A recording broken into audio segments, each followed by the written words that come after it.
ದೊಡ್ಡಮನೆಗೆ ಬಂದ ಚೈತ್ರ ಹನುಮಂತು ಪೋಷಕರು. ಚೈತ್ರ ಸ್ಟೋರಿ ಕೇಳಿದ್ರೆ ಎಂತಹವರಿಗೂ ಕಣ್ಣೀರು ಬರುತ್ತೆ. ಹೌದು, ಬಿಗ್ ಬಾಸ್ ಗ್ರ್ಯಾಂಡ್ ಫಿನಾಲಿಗೆ ಹತ್ತಿರವಾಗ್ತಾ ಇದೆ. 95ನೇ ದಿನಕ್ಕೆ ಕಾಲಿಟ್ಟಿರೋ ಬಿಗ್ ಬಾಸ್ ಸ್ಪರ್ಧಿಗಳು ಕುಟುಂಬಸ್ಥರನ್ನ ಮಿಸ್ ಮಾಡ್ಕೊಳ್ತಾ ಇದ್ರು. ಅದರಂತೆ ಬಿಗ್ ಬಾಸ್ ಸ್ಪರ್ಧಿಗಳಿಗೆ ಹೊಸ ವರ್ಷದ ದಿನವೇ ಸರ್ಪ್ರೈಸ್ ಕೊಟ್ಟಿದ್ರು. ಒಬ್ರಿಗೊಬ್ರು ಕ್ಲೋಸ್ ಆಗಿ ಇರೋದು ತಪ್ಪಲ್ಲ, ಆದ್ರೆ ಅದು ಅತಿಯಾದ್ರೆ ಆಟಕ್ಕೆ ಹೊಡೆತ ಬೀಳುತ್ತೆ. ಗೌತಮಿ ಮಂಜು ಜೊತೆಗೆ ಹೆಚ್ಚು ಕಾಲವನ್ನ ಕಳೆದಿದ್ದಾರೆ, ಆದ್ರೆ ಬೇರೆ ಸ್ಪರ್ಧಿಗಳ ಜೊತೆಗೆ ಅಷ್ಟೇನು ಕ್ಲೋಸ್ ಆಗಿಲ್ಲ. ಟೈಮ್ ಬಂದಾಗ ನೀವು ಅವರನ್ನ ತೊಳೆದುಕೊಂಡು ಮುಂದಕ್ಕೆ ಹೋಗ್ಬೇಕು ಎಂದು ಗೌತಮಿ ಗಂಡ ಅಭಿಷೇಕ್ ಹೇಳಿದ್ದಾರೆ.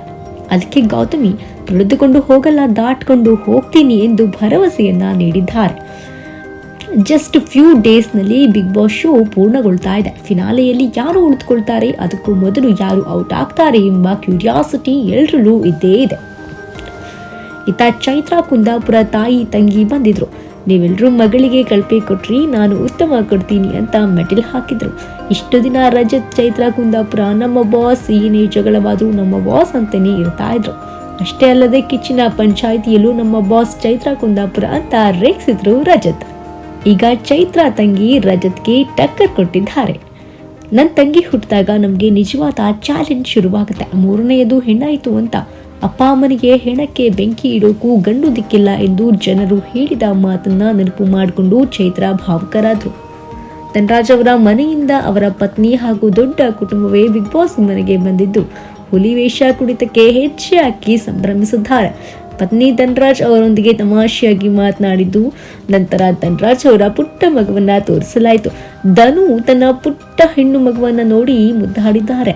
ಇನ್ನೊಂದು ಕಡೆ ಹಳ್ಳಿ ಹೈದ ಹನುಮಂತು ಪೋಷಕರು ದೊಡ್ಡ ಮನೆಯೊಳಗೆ ಬಂದಿದ್ದಾರೆ. ಅಪ್ಪ ಅಮ್ಮನನ್ನ ನೋಡಿ ಖುಷಿಯಾಗಿ ಆ ಒಂದು ಸಂತಸವನ್ನ ವ್ಯಕ್ತಪಡಿಸಿದ್ರು.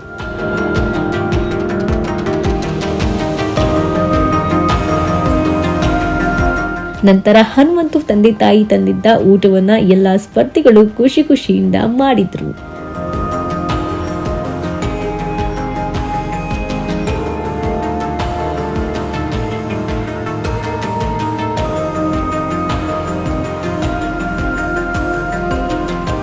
ಇನ್ನು ಎಮೋಷನಲ್ ಸೀನ್ ಎಲ್ಲ ಮುಕ್ತಾಯವಾಯಿತು.